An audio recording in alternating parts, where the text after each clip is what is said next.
Selamat berjumpa kembali pemirsa TV Jubi di mana saja Anda berada dalam acara bersama saya Yuliana Lentipo pada edisi Kamis 7 Oktober 2021. Dalam diskusi Talk Talk So yang kali ini kita akan berbicara tentang pembangunan ekosistem ekonomi digital di tanah Papua bersama seorang narasumber yang datang jauh-jauh dari Jakarta ke Papua, Jayapura. Telah hadir di studio TV Jubi, Bapak Samuel Abrijani Pangerapan, atau biasa akrab dipanggil Bapak Semi. Halo Bapak Semi, apa kabar? Baik sekali, terima kasih Julia. Terima kita kasih. sudah ngobrol di sini kan, kita dari tes, boleh kita lepas ya? Oke, kita lepas Ya. masker biar lebih Dan enak kita gitu juga ya. jaga jarak kan? Ya, kita sudah 1 meter ini, sudah cukup. Oke. Sebelum kita mulai pada segmen diskusi kita yang pertama, baiknya saya memperkenalkan siapa sih Bapak Semi ini.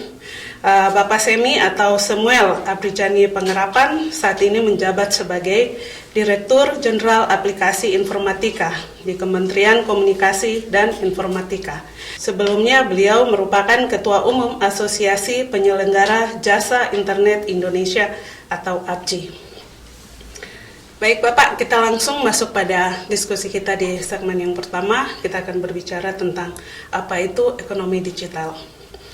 Salah satu upaya untuk mendorong percepatan perekonomian di Papua, atau saya bilang tanah Papua yang mencakup Provinsi Papua dan Papua Barat, adalah menciptakan ekosistem ekonomi digital.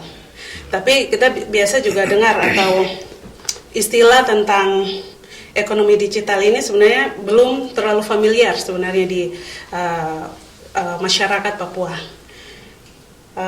Mungkin Pak Dirjen bisa menjelaskan apa itu ekonomi digital. Oke, terima kasih Julia dari atas kesempatan dan undangannya. Jadi, apa itu ekonomi digital? Sebenarnya sebelum ke sana kita harus lihat bahwa saat ini sedang terjadi sebuah lompatan-lompatan teknologi di mana mempengaruhi cara kerja kita. Nah, itu termasuk di ruang ekonomi kita. Jadi inilah mengapa sekarang sedang terjadi. Jadi memang dunia sedang merubah wajahnya, yang namanya transformasi digital. Dalam transformasi digital ada bagian yang namanya ekonomi digital. Apa sih bedanya? Sebenarnya kalau kita bicara bedanya, tidak ada bedanya karena sama-sama ekonomi. Kalau kita bilang berdagang ya, dagang juga sama, dagang waktu di ruang fisik atau dagang di online sama aja, mereka berdagang. Yang membedakan adalah dua hal. Pertama, adoption teknologi. Kedua, adalah di sistem ekonomi digital itu sifatnya inklusif. Jadi semua orang bisa terlibat. Kalau kita lihat waktu ekonomi kita masih berupa ekonomi fisik, itu kita untuk berusaha, kita perlu modal besar. Katakan kita ingin mempunyai toko untuk berjualan, kita harus punya rukonya, kita harus sewa, kita harus punya gudangnya. Nah, di ekonomi yang baru, ekonomi digital, setiap orang bisa jadi pedagang. Siapa saja? Siapa saja, Mana saja, baik yang punya produk maupun yang tidak punya produk. Asalkan mereka punya gadget yang namanya digital. Sisa foto-foto, dia kasih deskripsi produknya, dia kasih label harganya, dia mau upload mana, mau sosial media, mau pergi ke marketplace. Nah, kalau dulu ekonomi kita itu harus orang kaya baru bisa berusaha. Nah, ini harus dipahami masyarakat. Sekarang setiap masyarakat bisa, karena tidak ada lagi barrier to entry-nya. Semua orang yang mau bekerja diberi kesempatan. Nah, untuk itu kita melakukan yang namanya transformasi digital di Indonesia. Nah, kalau bicara ekonomi digital di Indonesia, saat ini kita sudah mencapai 44 miliar US dollar atau sekitar 600 sekian triliun, saya hitung sekarang. Tapi ekspektasi kita di tahun 2025 atau akhir 2024 itu bisa mencapai 125 miliar US dollar. Itu artinya ekuivalen dengan 1.800 triliun. Kuenya besar. Kalau kita tidak menyiapkan diri, yang ambil kuenya kan orang lain. Untuk itu Indonesia ingin menyiapkan diri. Jadi kita siapkan dari Sabang sampai Merauke. Kenapa? Karena dalam proses transformasi digital, hukumnya atau prinsip yang dipegang adalah nobody left behind. semua harus diajak untuk bertransformasi, termasuk orang-orang di desa. Ini makanya kita melakukan roadshow khususnya di tanah Papua. Kebetulan lagi ada PON, dan ini juga merupakan injakan kaki saya pertama kali tanah Papua. Sebelumnya saya pernah, tapi hanya sampai di Biak, dan itu sampai hanya di airport, belum bisa keluar waktu itu, waktu zaman dulu sekali hanya transit. Waktu itu mau ke Amerika dulu kan selalu pakai sana. Tapi saya bersyukur kepada Tuhan bisa menginjakan kaki saya di tanah Papua, dan saya lihat banyak kemajuan, dan saya berinteraksi dengan banyak stakeholder di sini. Ini antusiasnya ada. Untuk itu kita harus memanage antusias ini dengan program-program yang bisa mengembangkan kapasitas masyarakat di tanah Papua. Baik Bapak, sampai di situ tadi Bapak sudah bilang siapa saja bisa terlibat dalam rangka pembangunan ekosistem menggunakan digital.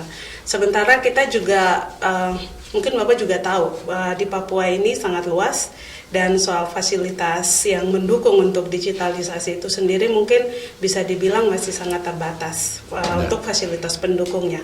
Nah, mengapa Papua ini menjadi penting juga untuk dilibatkan dalam kegiatan ekonomi digital ini, Bapak? Pertama tadi, prinsip daripada transformasi digital, nobody left behind. Termasuk di tanah Papua, nggak boleh ditinggalkan. Karena mereka pun harus bisa menikmati kemudahan ataupun potensi-potensi yang ditimbulkan karena kita bertransformasi ke era digital, khususnya ekonomi digitalnya. Nah, dalam perjalanan saya ke sini, memang di tiap-tiap daerah punya tantangan tersendiri-sendiri. Waktu saya pergi ke Tiongkok, waktu itu saya diundang, kami bukan hanya saya, ada 20 orang pejabat-pejabat untuk belajar tentang ekonomi digital di Alibaba. Si Jack Ma itu pernah mengatakan, kalau kita ingin membangun ekonomi digital, itu ada 3 yang harus diperhatikan, yaitu infrastruktur digitalnya, logistiknya, sistem pembayarannya. Kalau kita, kenapa 3? Ya karena mereka mungkin SDM-nya sudah. Nah, bagaimana dengan kita? Berarti harus ada 4. Infrastruktur digitalnya, SDM-nya, logistiknya, sistem pembayarannya. Supaya mereka bisa bertransaksi. Logistik kenapa dibutuhkan? Supaya orang di desa pun bisa jualan barangnya. Orang kota pun bisa beli barangnya tanpa harus dia datang ke sana. Nah, jadi justru barangnya yang berpindah dengan cepat. Untuk itu perlu sistem yang namanya logistiknya. Kalau kita bilang jaringannya, inilah yang sekarang lagi dibenahi oleh pemerintah. Sebelum zaman Pak Jokowi, pemerintah tidak pernah memikirkan tentang infrastruktur digital, karena pembangunan infrastruktur digital itu sudah diserahkan pada swasta dengan memberikan mereka perizinan untuk membangun telekomunikasi. Kita bicara infrastruktur digital kan kita bicara telekomunikasi. Nah itu, tapi kan sebagai swasta kan pasti memilih yang mana dulu yang saya bangun, yang untung dulu yang pasti dia bangun. Wah, pemerintah bilang nggak bisa ini, ya akhirnya pemerintah masuk membuatkan ini, palaparing diselesaikan. Habis itu juga yang namanya sekarang ini adalah pembangunan BTS dari 12.508 BTS yang akan dibangun di seluruh Indonesia. Di Papua ini sendiri lebih dari 5.000 yang akan untuk tadi melengkapi yang namanya infrastruktur digital. Nah, untuk itu juga tidak kalah pentingnya adalah bagaimana mengembangkan SDM-nya. Infrastrukturnya katakan sudah tersedia. Bagaimana kita menyiapkan masyarakat kita, khususnya di tanah Papua, untuk bisa berperan aktif secara produktif, terlibat dalam pembangunan ini. Nah, inilah kita salah satu misi saya yang diperintah oleh Pak Menteri setelah beliau datang ke sini sebelum PON, beliau ketemu dengan beberapa masyarakat di Papua dan juga bertemu dengan para pejabat di sini. Pulang saya ketemu saya di airport Cengkareng, jadi nggak boleh tunggu lagi sampai Senin. Begitu pulang langsung ketemuin saya. Dia dari NTT, jadi kita bahasa timur. Saya juga, ibu saya orang NTT. Jadi dia bilang, kau ketemu saya ketemu. Ada apa Pak? Ini kau harus masuk sana. Pergi ke sana selama PON. Buat program sama. Nah, itu akhirnya saya datang sini dan berinteraktif dengan teman-teman. Nah, kita membuat program bagaimana meningkatkan kapasitas SDM-nya. Nah, kita di program Kominfo itu punya beberapa program. Pertama adalah literasi digital. Literasi digital itu memberikan pemahaman apa sih itu yang namanya ruang digital. Nah ini kan masyarakat tiba-tiba tanpa ada pembekalan, tiba-tiba mereka bisa beraktivitas di ruang digital nggak tahu. Padahal kita waktu kecil, kalau kita tahu, masih ingat ya, kalau kita keluar jalan aja diajarin, oh hati-hati lihat kiri kanan untuk nyebrang. Kalau masuk hutan, kau harus pelajari ini tumbuh-tumbuhan yang kau nggak boleh sentuh. Nah tiba-tiba ada ruang digital kita nggak diajarin, masuk aja. Itu kan yang namanya kejahatan di ruang digital juga banyak. Bisa jadi korban kita kan. Oke, Pak Semi. Jadi nanti bicara soal digital dan narasi, kita akan bahas itu di segmen yang ketiga nih. Oke. Nah, sebelumnya Bapak mungkin bisa sebut karena siapa saja sebenarnya aktor di khususnya untuk konteks Papua yang bisa menjadi aktor untuk di dunia digital ini.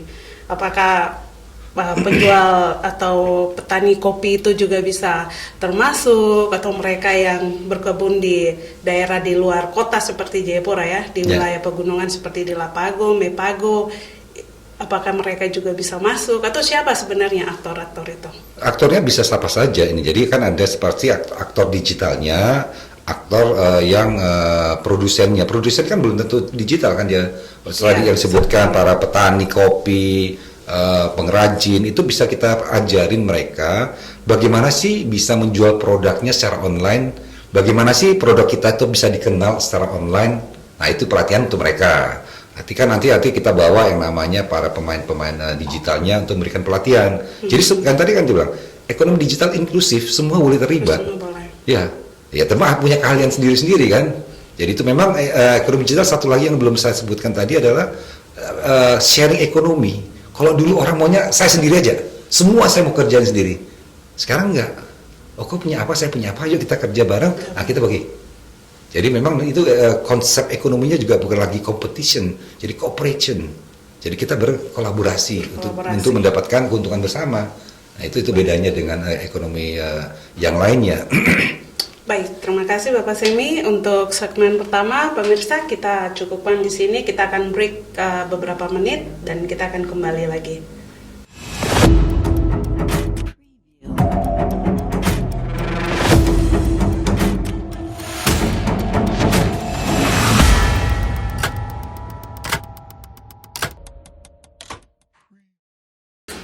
Terima kasih pemirsa TV Jubi, kita kembali lagi ke segmen yang kedua bersama Bapak Semi. Baik Bapak Semi, pada segmen yang kedua ini kita akan membahas tentang apa yang seharusnya disiapkan oleh masyarakat Papua dalam era digital ekonomi digital ini. Melihat kondisi aktual Papua saat ini, apa saja masalah yang dihadapi dan dalam upaya membangun ekosistem tersebut Pak? Kalau kita lihat di luar infrastruktur yang akan kita selesaikan, memang SDM adalah kuncinya. Sumber daya manusia ini kuncinya. Makanya kami di Kominfo juga punya beberapa program. Salah satunya adalah Digital Talent ini yang kita akan mencoba uji coba di Papua. Ini sebenarnya program ini sudah ada seluruh Indonesia, cuma memang berkompetisi dengan yang lainnya. Kita ada sediakan tuh 100.000. Kok kita tiap kali buka kelas baru gitu ya, kelasnya 5.000 gitu, bisa yang daftar 25.000, 30.000. Jadi memang persaingannya ini ada juga pernah sampai 50.000 untuk hanya memperebutkan 5.000 seat gitu. Nah ini kita untuk membuat satu affirmative policy tadi ketemu dengan para komunitas, coba kita uji coba deh. Mungkin levelnya kita cari apa sih yang dibutuhkan, keahlian digital apa sih untuk bisa membuat suatu fondasi yang kuat untuk menanamkan keahlian-keahlian digital yang lainnya. Nah ini yang kita akan uji coba. Saya sudah laporkan Pak Menteri, nanti tahun ini kita akan uji coba di tanah Papua ini ada 100, nanti tahun depannya itu kita ada 2.000 beasiswa untuk melatih teman-teman. Nah itu memang harus kuncinya ada tadi SDM, karena disitulah kita bisa mendapatkan asas manfaat, terlibat langsung. Kalau kita nggak ngerti tentang digital ya kita pasti susah. Dan kalau nggak ngerti lagi kan kita hanya pakai buat chattingan aja, nonton video aja. Padahal yang namanya smartphone yang ada di tangan-tangan kita ini, kemampuannya itu sama dengan kemampuan computing untuk meluncurkan Apollo ke bulan. Coba bisa canggih gitu, tapi kita coba pakainya nonton YouTube lah, nonton foto-foto. Padahal bisa banyak sekali aplikasi-aplikasi produktivitas yang meningkatkan produktivitas masyarakat. Kok suka apa? Mau belajar online, ada banyak sekali kelas yang banyak yang bisa didapatkan. Yang gratisannya juga banyak. Kok pingin jadi petani yang bagus, petani digital, ada juga pelatihan yang di ruang digital tuh banyak dan gratis. Nah, juga pemerintah juga punya program-program itu juga. Jadi kuncinya adalah bagaimana menyiapkan SDM-nya. Terus apa yang harus disiapkan? Kemauan untuk berubah, semangat dulu. Saya juga punya program, saya sedikit melenceng dikit, program tentang smart city. Banyak tuh kabupaten pingin membuat smart city, itu kan juga transformasi digital. Apa yang saya bangun, Pak? Smart city itu adalah perubahan mindset, saya bilang. Nggak perlu punya uang anggaran besar kalau mindsetnya masih analog, ya percuma, hanya buang-buang hambur-hamburkan uang. Jadi memang kemauan perubahan mindset ini yang harus menjadi dasar utama. Nah, nanti baru program itu harus saling membantu. Ini yang approach-nya juga pentahelix dari pemerintah, NGO, swasta, akademisi. Nah, ini semua pentahelix ini harus terlibat. Karena yang namanya literasi, namanya pemberdayaan itu tanggung jawab kita semua. Memang kalau ada orang tertinggal, kita bisa lari kencang, nggak bisa. Karena semua saling terkait. Iya, kalau kita ada yang tertinggal, kita nggak bisa lari kencang. Tapi kalau semuanya tahu, kita jalannya bisa panjang, jauh lagi. Kalau mau sendirian bisa lari kencang. Tapi habis itu mau ngapain sendiri? Sendirian atau di depan, nggak ada temannya. Mau hidup di mana kan nggak bisa juga. Ini makanya harus long march yang mengajak semua bareng-bareng. Nah, itu harus pentahelix approach yang dilakukan untuk meningkatkan kapasitas SDM di Papua. Baik, Bapak, pertanyaan berikut, salah satu tantangan besar di Papua dalam ekosistem digital adalah persoalan sumber daya manusia. Tadi Bapak sudah bilang sumber daya manusia menjadi kunci sebenarnya kan. Nah, bagaimana pemerintah menerapkan prinsip aksi afirmasi dalam upaya ini? Ya tadi yang kita akan uji coba, jadi kita melihat apa sih kemampuannya kita. Kalau dari sebenarnya harusnya ini kolaboratif ya, jangan hanya Kominfo untuk digitalnya, oke kita lakukan. Nanti tahun-tahun dalam 2 bulan inilah kita akan lakukan pelatihan khusus 100 untuk menguji kira-kira digital skill yang apa yang dibutuhkan. Besok saya ketemu juga dengan Uncen sama perguruan tinggi IT di sini, saya lupa namanya. SMIKOM, STMIX. Bukan apa sih? USTJ ya? USTJ. USTJ untuk mungkin bicara, coba buatin kurikulum yang simpel-simpel yang bisa langsung orang ikut, langsung dia bisa terapkan. Nanti baru kita bangun lagi. Karena kan kalau enggak, nanti dia terima kalau tinggi dia nggak ngerti juga. Karena ini kan pelatihan, bukan jadi pelatihannya kalau kita biasa mungkin per waktu 3 bulan sampai 4 bulan mungkin bisa kita buat 6 bulan. Jadi dasarnya juga dikuatkan gitu. Nah, ini yang kita affirmative policy yang kita lakukan. Nanti akan tahun depan kita punya juga program-program khusus, itu juga gratis. Jadi kita akan menjaring teman-teman yang memiliki talenta digitalnya untuk mengembangkan kapasitasnya. Gitu kira-kira. Baik, Bapak. Mungkin satu sebelum akhirnya segmen ini, sebagai penerima manfaat dari upaya ini, apa saja yang seharusnya disiapkan oleh masyarakat khususnya di tanah Papua? Saya rasa itu tadi kemauan untuk mengembangkan diri. Nah, kan saya rasa saya lihat antusiasnya tinggi. Mereka juga hanya tidak tahu aja. Nah, ini tentu itu kita perlu membakar semangat, kita memberikan ilustrasi apa sih yang dijanjikan dengan transformasi digital ini. Nah, untuk itu bagaimana kita menyiapkan diri menangkap potensi-potensi tadi. Kan kalau kita ingin journey, kan kita harus tahu dulu apa yang kita mau raih di sana. Nah, begitu dia tahu, wah saya mau. Habis itu, apa yang bagian apa saya mau? Karena pekerjaannya juga banyak. Karena orang selalu bilang, wah nanti dengan transformasi digital banyak sekali kerjaan-kerjaan yang hilang. Di Jakarta itu sudah hilang namanya penjaga tol. Semua sudah diganti mesin. Tapi yang dilupakan, ada kerjaan-kerjaan yang jutaan kerjaan baru, jenis baru ini yang muncul. Tapi membutuhkan skill-skill baru. Untuk itu kita harus menyiapkan diri. Ya, itu kalau saya rasa itu pelatihan ini. Jadi kita harus memang hands on, pelatihan-pelatihan bisa langsung diterapkan. Yaitu tadi Saya rasa ini harus gayung bersambut ya. Pemerintah menyediakan, antusias masyarakat kita bakar untuk mereka juga bisa terlibat dalam pengembangan kapasitas mereka. Baik, terima kasih Bapak. Dengan demikian kita break lagi pemirsa. Kita ketemu lagi beberapa menit.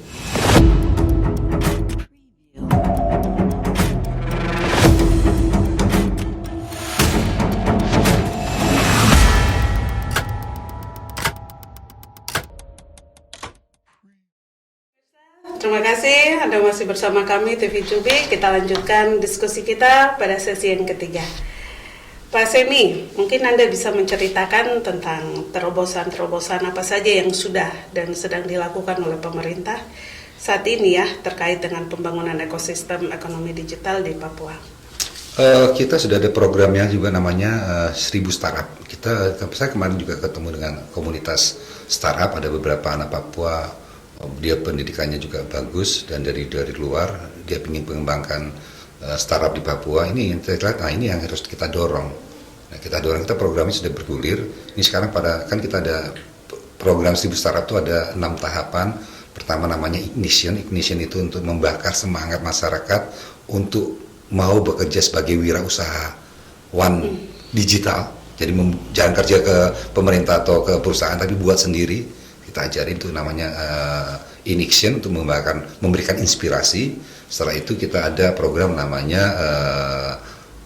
networking supaya mereka bisa network karena untuk membangun sebuah startup itu kita butuh paling tidak 3 kategori network ataupun sumber daya. Pertama adalah namanya hacker itu biasanya orang yang suka coding, membuat program. Atau jenis yang kedua adalah hipster yang suka desain, kan tampilannya harus bagus, tampilan dari aplikasi atau website kita, art catchingnya. Jadi yang ketiga hustler, orang yang ngerti bisnisnya. Nah kan tidak mungkin dipilih satu orang. Nah ini makanya kita ajak mereka bernetworking. Nah habis itu baru kita ajarin mereka untuk ada training bagaimana membuatnya, namanya Headspring. Jadi dia sudah ketemu grupnya, dia buat yang namanya prototipenya bisa nanti mereka buat. Nanti kita kawal lagi mereka untuk bagaimana mengembangkan bisnisnya sampai ke acara inkubasinya untuk validasi marketnya. Nah, ini pelatihan itu satu rangkaian. Nah ini yang kita ajarkan dan di Papua sudah mulai bergulir walaupun tidak sebanyak daerah lain tapi sudah mulai bergulir. Di daerah mana saja Pak kalau di Papua? Oh itu kan karena sekarang lagi offline jadi tidak offline jadi online. Kita untuk lakukan online, pendaftarannya ada. Nah tapi nanti di acara nanti exhibitionnya mungkin di akhir tahunnya itu kita mau mereka tampil hybrid lah. Saat ini memang semuanya program kita terkait literasi itu paling pol itu adalah hybrid, selebihnya adalah online. Nah itu baru satu ya terkait dengan 1000 Startup. Nah literasi ini sudah berjalan juga sifatnya online, tapi nanti yang dalam waktu dekat ini saya ingin lakukan offline online, artinya hybrid. Nanti ada kegiatannya di 7 wilayah adat yang ada kemarin kita putuskan di Kerom. Itu akan ada kegiatan, tapi juga bisa dilihat secara online. Jadi ada fisiknya, tapi online-nya juga ada. Itu yang kita akan kita lakukan. Yang tadi sudah kita lakukan dan ada tadi yang lain-lainnya yang kita akan lakukan. Tadi Digital Talent Scholarship juga akan kita lakukan. Jadi itu masih dalam rencana gitu ya Pak? Kalau yang 1000 Startup sudah berjalan, yang literasi digital sudah berjalan juga, tapi sifatnya masih online. Ya. Tidak. Nah ini kita buat bagaimana supaya juga menggugah masyarakat. Jadi kayaknya kan tiap-tiap daerah punya karakteristik sendiri-sendiri ya. Mungkin di Papua harus ada offline online-nya. Jadi mereka juga harus bertemu, tapi juga ada bisa yang mau lihat dari secara online mau lihat. Jadi memang itu yang kita rencanakan dalam waktu dekat ini bulan November paling telat harus sudah terlaksana. Nah itu. Nah berikutnya yang akan juga itu tadi pelatihan UMKM. Nanti kita akan panggil para marketplace untuk melatih UMKM di sini untuk bagaimana sih cara berjualan online supaya mereka juga bisa nikmatin manfaat dari ekonomi digital ini. Itu masih nanti di bulan bulan ini. Bulan ini juga. Maksudnya masih di tahun ini kita laksanakan juga. Itu nanti masih di Kerom saja atau? Enggak, itu Kerom itu tempat kumpulnya. Nanti semua tadi Kalau yang literasi digital itu di 7 wilayah, ada di Sorong, ada di sini pastinya juga di Jayapura, ada di Merauke. Jadi mereka sesuai dengan wilayahnya, tapi kita lakukan offline online. Jadi nanti juga pembicaranya kita juga ada pembicara dari luar Papua, tapi ada juga pembicara dari Papua untuk yang mengerti konteksnya. Jadi biar itu. Benar, Pak. Nah, saya jadi penasaran kalau kita bicara soal digital tadi kan, kembali lagi. Pertama harus punya gadget atau punya handphone yang smartphone lah tadi. Sementara kalau misalnya target kita ini kalau ingin menyasar juga misalnya petani atau kelompok-kelompok masyarakat yang tadi saya bilang di pinggiran kota yang memang mereka sudah pada punya gadget itu atau smartphone, tapi selalu kembali lagi saya bilang selalu mengalami masalah dengan jaringan. Nah, mungkin adakah target atau sasarannya untuk wilayah-wilayah mana dulu? Mungkin ada gambaran yang bisa disampaikan. Kalau kita kan namanya literasi digital, pasti literasi digital adalah untuk yang memang sudah memasuki ruang digital, jadi selain di pembekalan. Tapi untuk yang belum pun kan, karena nanti juga akan semua daerah akan bisa mengakses internet dengan mudah. Kan kita kan tadi ada 12.000, 5.000 lebihnya aja, 12.500, 5.000 lebihnya aja di Papua. Papua dan Papua Barat. Ya, Papua, tanah Papua. Tanah Papua. Berikutnya kita sudah pesan namanya satelit, namanya Satria 1. Ini akan diluncurkan di tahun 2023. Satelit aja juga perlu ada 3. 2025 akan diluncur yang Satria 2, 2027 Satria 3. Karena kan Indonesia kan luas dan banyak pulaunya dan ada gunungnya.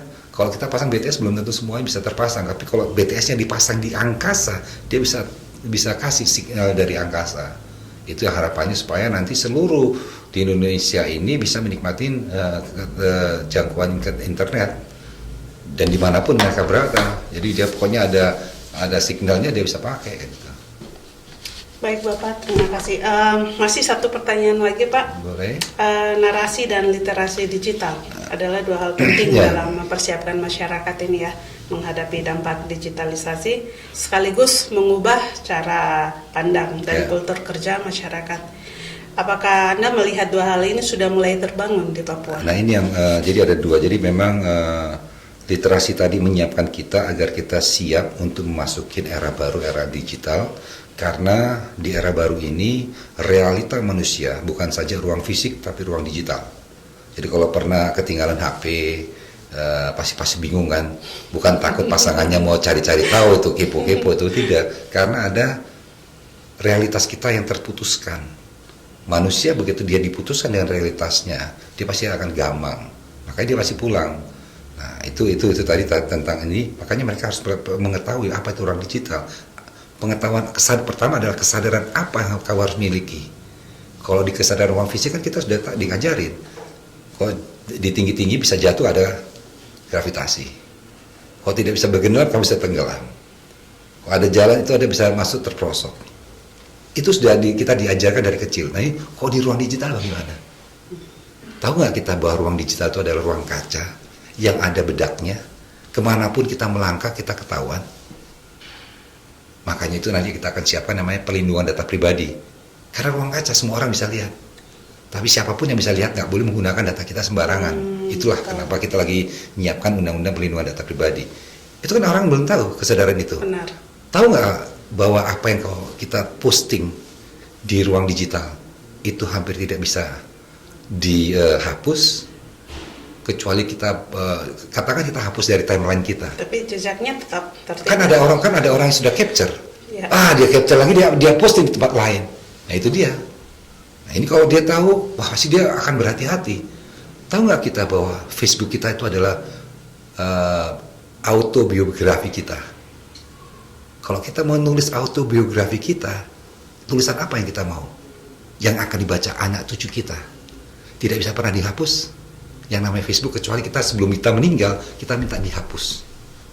Kalau kita atau kita tulis wasiat, minta begitu saya meninggal dihapus, nggak akan dihapus sama Facebook kalau tidak punya wasiat itu. Artinya apa yang kita tulis sekarang seumur umur, bukan seumur hidup, seumur umur anak cucu kita akan baca.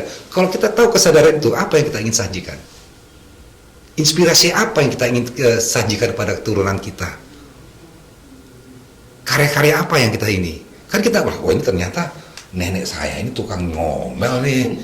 Nah, itu kan bagaimana kan ya? Nah, ini, oh ternyata nenek saya pekerja keras, dia menggerakkan. Dia kan memberikan inspiratif itu kepada anak cucunya itu tadi ya. Kalau kita tahu kan untuk menulis autobiografi kan hanya orang-orang terkenal yang bisa nulis. Sekarang kita dikasih kesempatan untuk menulis sendiri. Tulisan bagaimana kan? Itu kesadaran. Untuk itu kita harus tahu pengetahuannya. Bagaimana sih yang inspiratif? Habis itu kita harus tahu skillnya keterampilannya. Kesadaran, pengetahuan, keterampilannya. Dia harus tahu skillnya. Itu yang itu. Jadi itu terkait kenapa kita harus melakukan literasi digital. Nah terkait narasi itu bagaimana kita mengajak perubahan. Jadi kalau literasi kalau kita hanya nih belum tentu semua orang apa sih itu literasi. Tapi kok tadi yang kita tadi ceritakan, kok nggak punya kesadaran tentang ruang digital, kok jangan teromong-ambingkan, kok bisa terprosok. Terus pelosok kalau yang terprosok yang sampai ini kan contohnya aja orang, wah ada pinjol saya bisa pinjam online seenaknya. Begitu dia sudah utangnya menumpuk, nggak bisa bayar, ini dia lagi masalah lagi. Itu ya. Karena nggak tahu kesadaran dan pengetahuan tadi, ini yang kita ajarkan. Baru kita buat narasinya, ayo kita sama-sama. Karena literasi itu adalah perjalanan hidup yang tidak pernah selesai. Setiap manusia masih hidup, dia akan melakukan literasi. Hal-hal baru akan dia pelajari. Nah untuk literasi kita tidak bisa pemerintah sendiri, harus bersama-sama. Makanya saya punya namanya gerakan literasi nasional. Gerakan Nasional Literasi Digital. Gerakan Nasional Literasi Digital. Itu NGO ada di situ, Bu. Sekarang sudah ada 110 atau 115 malahan organisasi dari NGO, akademisi, perusahaan-perusahaan, pemerintah pun banyak ada di lembaga ini. Siapapun boleh ikut karena literasi nggak pernah never ending job. Kerjaan literasi ini sekarang ini kan kita lagi meliterasi. Saya meliterasi, tapi saya juga mempertebal pengetahuan saya ini, maka itu selalu akan terjadi. Nah itulah narasi yang ini bangun supaya pentingnya yang namanya meliterasi diri. Kalau masyarakatnya wah ngapain sih nggak ada pentingnya, nah itu nanti dia tidak bisa mendapatkan asas manfaat yang lebih. Baik, Bapak Semi, terima kasih untuk kesempatannya bersama kami di studio TV Jubi. Terima kasih. Dengan demikian kita selesai dengan diskusi kita pada episode kali ini. Sampai jumpa pada episode berikut. Terima kasih. Bapak.